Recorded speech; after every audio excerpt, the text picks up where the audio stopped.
அனைவருக்கும் வணக்கம். இது உங்கள் முகில் டிவி. சமீப காலமா உணவுப் பொருள்ல கலப்படம் அப்படின்னு ஒரு பூதகாரமான பிரச்சனை இருக்கு. அனுமதிக்கப்பட்ட அளவை விட கூடுதலா கெமிக்கல் சேர்ந்திருக்கு அப்படின்னு சொல்லி சில உணவுப் பொருளை அரசாங்கம் தடை செஞ்சிருக்கு. இதை தவிர குழந்தைங்களுக்கு கொடுக்கிற எனர்ஜி ட்ரிங்க், சில ஃபுட் பேக்கெட்ஸ்ல பூச்சி, வண்டு, புழு மற்றும் உடலுக்கு தீங்கு விளைவிக்கும் பொருட்கள் கலந்திருப்பதா செய்தியெல்லாம் வந்துகிட்டே இருக்கு. இந்த கலப்பட லிஸ்ட்ல லேட்டஸ்டா வந்திருக்கிறது தான் பிளாஸ்டிக் அரிசி. அதாவது பிளாஸ்டிக் அரிசியை நல்ல அரிசியோட கலக்கிறது. நம்ம தமிழ்நாட்டோட பிரதான உணவுப் பொருள் அரிசி. இந்த நல்ல அரிசியில சைனாவில இருந்து இறக்குமதியாகும் பிளாஸ்டிக் அரிசிய கலப்படம் செய்யப்படுவதா அதிர்ச்சி தகவல் வெளியாயிட்டு இருக்கு. இது பாக்குறதுக்கு நல்ல அரிசி மாதிரியே இருக்கிறதுனால கண்டுபிடிக்கிறதுக்கு ரொம்ப கஷ்டம். சோ பிளாஸ்டிக் அரிசினா என்ன, அது எப்படி வருது அப்படின்னு பாத்தீங்கன்னா, சீன கிழங்கு ஃபேக்டரியில யூஸ் பண்ற சிந்தட்டிக் பிளாஸ்டிக் பிசின் சேர்த்து செய்யறதா இன்ஃபர்மேஷன் கிடைச்சிருக்கு. டெய்லி சோறு சாப்பிடுற நம்ம இதை எப்படி கண்டுபிடிக்கிறது? இதோ அதுக்கான சில டிப்ஸ். ஒரு கிளாஸ் தண்ணியில கொஞ்சம் அரிசியை போட்டு கலக்குன்னு கலக்குறீங்கன்னா பிளாஸ்டிக் அரிசி மட்டும் மிதக்கும் அப்படின்னு கண்டுபிடிக்கலாம். இன்னொன்னு, அரிசியை வேக வச்சதுக்கு அப்புறம் அதை தொட்டு பாத்தீங்கன்னா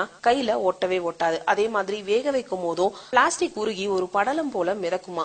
அது தீப்பிடிக்க கூடியதுன்னு வேற சொல்றாங்க. இதெல்லாம் சாப்பிடறதுனால நமக்கு நிறைய ஹார்மோனல் சேஞ்சஸ், அதன் மூலமா லிவர் கேன்சர் வேற வருமா. 3 கப் பிளாஸ்டிக் அரிசியை சாப்பிட்டா ஒரு பிளாஸ்டிக் கவரை சாப்பிட்டதுக்கு ஈக்குவல் அப்படின்னு நிபுணர்கள்லாம் சொல்றாங்க. இனிமேல் பேசாம நம்மலாம் பயிர் செஞ்சு சாப்பிட வேண்டிய நிலைமை தான் வரும்னு நினைக்கிறேன். சோ இதுக்குதான் திருவள்ளுவர் சொல்லியிருக்காரு, உழுதுண்டு வாழ்வாரை வாழ்வார் மற்றெல்லாம் தொழுதுண்டு பின் செல்பவர் அப்படின்னு சொல்லியிருக்காங்க. இதுக்கு என்ன அர்த்தம்னா, உழுதுண்டு வாழ்பவர்களே உயர்ந்த வாழ்வினர், ஏனென்றால் மற்றவர்கள் அவர்களை தொழுதுண்டு வாழ வேண்டி இருக்கும்.